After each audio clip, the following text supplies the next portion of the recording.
Present continuous tense એટલે કે ચાલુ વર્તમાન કાળ વિશે આપણે ભણીશું। વિદ્યાર્થી મિત્રો, પહેલો જ પ્રશ્ન છે કે ચાલુ વર્તમાન કાળમાં શું આવે અથવા તો ચાલુ વર્તમાન કાળ ક્યારે વપરાય છે? તેનો જવાબ છે નજર સમક્ષ બોલતી વખતે કે સાંભળતી વખતે કોઈ ક્રિયા ચાલુ હોય તો આવી ચાલુ ક્રિયા દર્શાવવા માટે ચાલુ વર્તમાન કાળ વપરાય છે। ક્યારે ક્રિયા ચાલુ? બોલતી વખતે, સાંભળતી વખતે, નજર સમક્ષ કોઈ ક્રિયા ચાલુ હોય તો આવી ચાલુ ક્રિયા દર્શાવવા માટે ચાલુ વર્તમાન કાળ વપરાય છે। બીજો મહત્વનો પ્રશ્ન કે ચાલુ વર્તમાન કાળમાં શું આવે? તો કે ચાલુ વર્તમાન કાળમાં કર્તા પછી is, am કે are વત્તા ક્રિયાપદનું ing વાળું રૂપ આવે। શું આવે? કર્તા પછી is, am કે are વત્તા ક્રિયાપદનું ing વાળું રૂપ આવે। તમને એમ થાય કે is ક્યારે વપરાય સર, am ક્યારે વપરાય, are ક્યારે વપરાય? તો ટુ બી ના એક રૂપો હું તમને કહી દઉં। I am, we are, you are, he is, she is, it is, they are। એટલે કે I સાથે તમારે am વાપરવાનું, we, you, they અને બહુવચનના નામો હોય તો એની સાથે તમારે are વાપરવાનું, he, she, it કે એકવચનનું નામ હોય તો તેની સાથે તમારે is વાપરવાનું। તેની વાક્ય રચના છે કર્તા વત્તા is, am કે are વત્તા ક્રિયાપદનું ing વાળું રૂપ જેને અંગ્રેજીમાં before કહે છે। શું કહે છે? before વત્તા કર્મ વત્તા અન્ય શબ્દો। સૌથી મહત્વનો પ્રશ્ન, કાળને કેવી રીતે ઓળખવો? તો એને કીવર્ડ્સ તમને યાદ હોવા જોઈએ। એટલે કે કયા શબ્દો ચાલુ વર્તમાન કાળ દર્શાવે છે? તો અહીંયા જુઓ, જો વાક્યમાં નાઉ, નાઉ એટલે અત્યારે, લુક એટલે જુઓ, સી એટલે પણ જુઓ, વોચ એટલે નિહાળવું, નાવડેઝ એટલે આજકાલ, એટ ધીસ મોમેન્ટ એટલે આ ક્ષણે વગેરે શબ્દો આપેલા હોય તો તે વાક્ય ચાલુ વર્તમાન કાળમાં કે વાક્યની ખાલી જગ્યામાં તમારે શું કરવાનું? તો પહેલા ચેક કરવાનું કે વાક્ય એક્ટિવ વોઇસમાં છે કે પેસિવ વોઇસમાં। એક્ટિવ વોઇસમાં છે કેવી રીતે ગોતવાનું? તો ક્રિયાપદને હુ વડે પ્રશ્ન પૂછવાનો, હુ વડે જવાબ આવે તો કર્તા મળે। વાક્યની શરૂઆતમાં કર્તા આપ્યો તો એક્ટિવ વોઇસ, ક્રિયાપદને વોટ અથવા whom કોને વડે પ્રશ્ન પૂછતા વાક્યની શરૂઆતનો શબ્દ જવાબ તરીકે આવે તો એ કર્મ કહેવાય, તો એ વાક્ય પેસિવ વોઇસમાં કહેવાય। તો કર્તા પછી તમારે is, am કે are વત્તા ક્રિયાપદનું ing વાળું રૂપ મૂકવાનું છે અને પેસિવ વોઇસમાં હોય તો કર્મ પછી તમારે is, am કે are વત્તા being વત્તા ભૂતકૃદંત મૂકવાનું છે। ઓકે, હવે આપણે ચાલુ વર્તમાન કાળના થોડા ઉદાહરણોનો અભ્યાસ કરીશું। ઉદાહરણ નંબર 1, I ખાલી જગ્યા ક્રિકેટ નાઉ કૌંસમાં આપ્યું છે ટુ પ્લે તો ચાવી કઈ છે? નાઉ। નાઉ એટલે ચાલુ વર્તમાન કાળ। કોણ રમે છે? હું। I કરતા છે એક્ટિવ વોઇસ, I સાથે am આવે અને પ્લે ને ing લાગે તો પ્લેઇંગ। તો જવાબ શું થશે? બોલો, I am playing cricket now। બીજું વાક્ય, we ખાલી જગ્યા English grammar at this moment। at this moment એટલે આ ક્ષણે ચાલુ વર્તમાન કાળ। we સાથે શું આવે? are અને કૌંસમાં આપેલું છે learn તો learn ને ing લાગે તો learning। તો we are learning English grammar at this moment। બીજું વાક્ય, look the birds ખાલી જગ્યા in the sky કૌંસમાં આપ્યું છે to fly તો ચાવી છે look। look એટલે જુઓ, ચાલુ વર્તમાન કાળ દર્શાવે। the birds બહુવચન છે તો એની સાથે are આવશે અને fly ને ing લાગે તો flying। તો જવાબ શું થશે?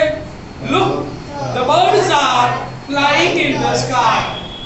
ચોથું વાક્ય, nowadays people ખાલી જગ્યા mask to wear એટલે પહેરવું તો તો અહીંયા nowadays એટલે ચાલુ વર્તમાન કાળ, people બહુવચન છે તેની સાથે આર આવે અને wear ને ing લાગે તો wearing.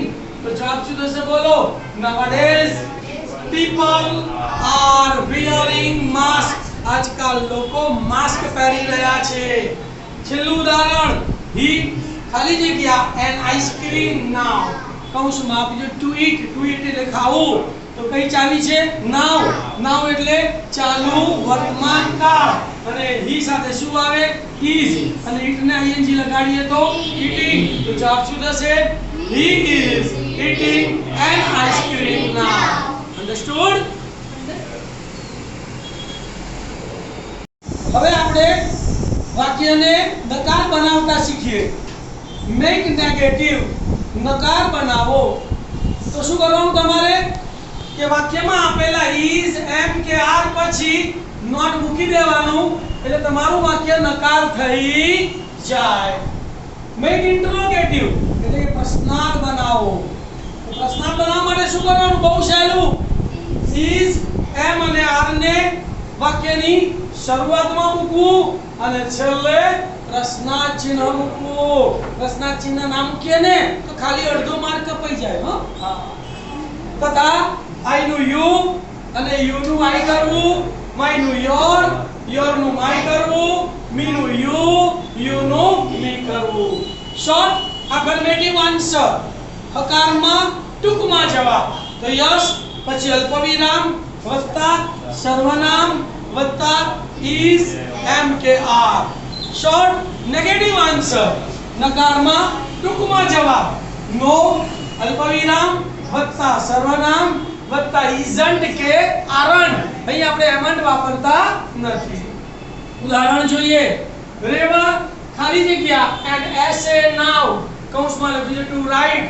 તો now એટલે ચાલુ વર્તમાન કાળ. કોણ લખે છે? રેવા છોકરી છે એની સાથે is આવે. write ને ing લાગે તો writing ઈ નીકળી જાય. તો રેવા is writing an essay now.